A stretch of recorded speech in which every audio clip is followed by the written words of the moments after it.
the little 500 CFM Summit Racing carb on this 390 here. Got it tuned.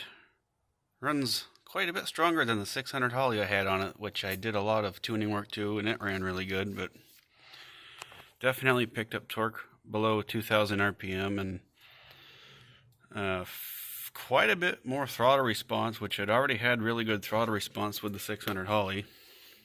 I'm just doing some final high idle adjustment on there, and figured I'd take a video.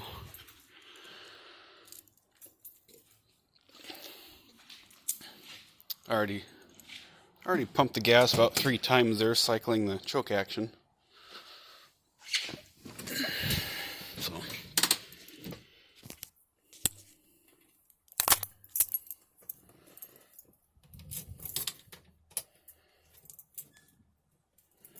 and I put a quartz clock conversion in there, and now I have an accurate clock and a 59-year-old car now.